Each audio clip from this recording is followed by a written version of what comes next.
बहुत ललकारा है, किया सिलेंडर दुश्मन को है घर में घुसकर मारा है, किया सिलेंडर दुश्मन को है घर में घुसकर मारा है। अरे सिंह गर्जना करके जब ललकार के छतरी बढ़ता है, पीछे कदम न धरता बल्कि सिर समर्पित करता है, पीछे कदम न धरता बल्कि सिर समर्पित करता है। अरे याद करो महाराणा की जिनके हाथों में भाला था, वह कालों का भी महाकाल अद्भुत योद्धा मतवाला था। अरे चौहानों का इतिहास रहा, शब्दों पर बाण चलाते थे, यही बना फरियादा उदल कालों से भिड़ जाते थे, यही बना फरियादा आला उदल कालों से भिड़ जाते थे। अरे वीर शिवाजी छत्रसाल की पढ़ी कहानी हमने है, और रणमत की तलवार चमकती रण में देखी हमने है, रणमत की तलवार चमकती रण में देखी हमने है। अरे हम नहीं कलंकित होने देंगे, पुरखों की मर्यादा को सही राह पर चलते हैं, परवाह न। यदि रीवा को इस प्रकार से संज्ञा देने वाले भी ये मानते हैं कि रीवा के लोगों का ब्रेन बहुत फर्टाइल है, तो फिर हमसे आगे कौन हो सकता है यदि हम सही तरीके से आगे बढ़े। और राम खिलावन जी की कविता सुनने के बाद समझ में आ गया कि हम लोगों का ब्रेन कितना फर्टाइल है। तो उन्होंने बैठे बैठे कविता सुना दी। लेकिन आज के इस खंड में, आज के इस मौके पर श्री कृष्ण सरल जी ने जो शहीदों के लिए कविता लिखी है, उन्होंने पहले अपना परिचय दिया कि मैं अमर शहीदों का चारण उनके गुण गाया करता हूँ, जो कर्ज राष्ट्र ने खाया है मैं उसे छुपाया करता हूँ। इस प्रकार से वो अपना परिचय देते हैं और फिर लिखते हैं कि पूजे न गए शहीद तो फिर ये पंथ कौन अपनाएगा, पूजे गए न जो शहीद तो ये पंथ कौन अपनाएगा, तोपों के मुंह से कौन अकड़ अपनी छातियां अड़ाएगा, चूमेगा फंदा कौन, गोलियां कौन वक्ष पर खाएगा, अपने हाथों अपने मस्तक को फिर आगे कौन बढ़ाएगा, पूजे न गए शहीद तो फिर ये बीज कहां से आएगा, धरती माँ को कहकर मिट्टी माथे से कौन लगाएगा।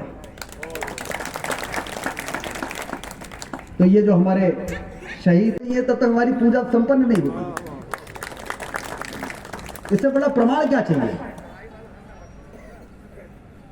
33 करोड़ देवी देवता उसके शरीर में वास करते हैं, इसका ये प्रमाण है कि उसके मल और मूत्र को पूजा में उपयोग होता है। लेकिन आज इस कार्यक्रम के मैं कहते हुए, अब भविष्य में जब कोई मुझसे पूछेगा कि महत्वपूर्ण काम आपने कौन कौन से किए, तो गौवंश वन विहार के साथ साथ मैं कहूँगा नकाही के शहीदों के लिए जो शौर्य स्मारक बनाने का मौका मुझे मिला, उसमें कुछ एक गिलहरी की भूमिका निभाने का जो मौका मुझे मिला है, ये मेरे द्वारा किए गए कार्यों में से एक सबसे महत्वपूर्ण काम मैं इसको मानूंगा और इसलिए मैं बहुत बधाई देता हूँ। अभी हमारे जो माननीय राजेंद्र शुक्ल जी आज यहाँ बैठे हुए,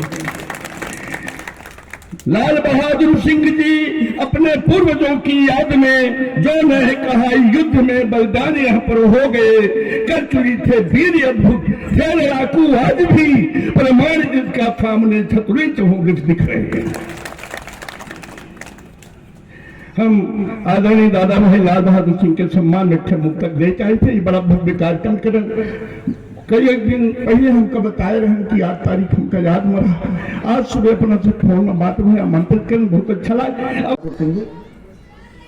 आज उनका यज्ञ अब पूर्ण आहुति की ओर बढ़ रहा है और अब ये हम लोगों की जिम्मेदारी है कि हम लोग इसको देखें, इसकी मॉनिटरिंग करें और में आने वाले दिनों में बहुत बड़ी संख्या में पर्यटक आएंगे रीवा के जलप्रपातों को देखने, रीवा के व्हाइट टाइगर सफारी को देखने, नेशनल पार्क को देखने, मैहर चित्रकूट में जिस तरह से विकास की योजनाएं बनाई जा रही हैं, पर्यटक आसानी से रीवा आ सके इसके लिए हवाई अड्डा भी बना रहे हैं। तो हमारे टूरिज्म सर्किट में इस स्थान को भी हम प्रमुखता से रखेंगे। यहाँ पर शिलालेख में वो सारी चीजें जो सिर्फ इतिहासकारों को मालूम है, आपको कार्यक्रम की अगली कड़ी में हम आमंत्रित करते हैं सम्माननीय श्री रणवीर सिंह जी शिल्परा को तो आए और मुख्य अतिथि महोदय का पुष्पहारों से अपने प्राणों का उत्सर्ग करने वाले अमर बलिदानियों के उपस्थित सभी परिवारजन, उन सभी बहादुरों के परिवारजन जिन्होंने इस नई कहा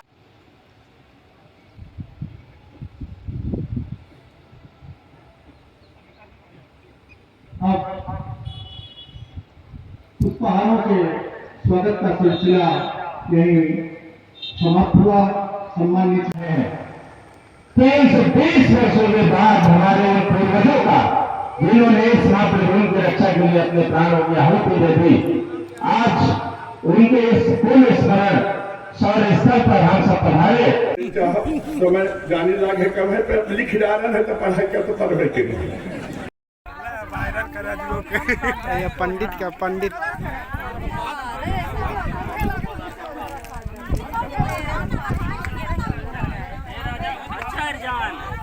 हम लाठी लिए तेल लगाई वाली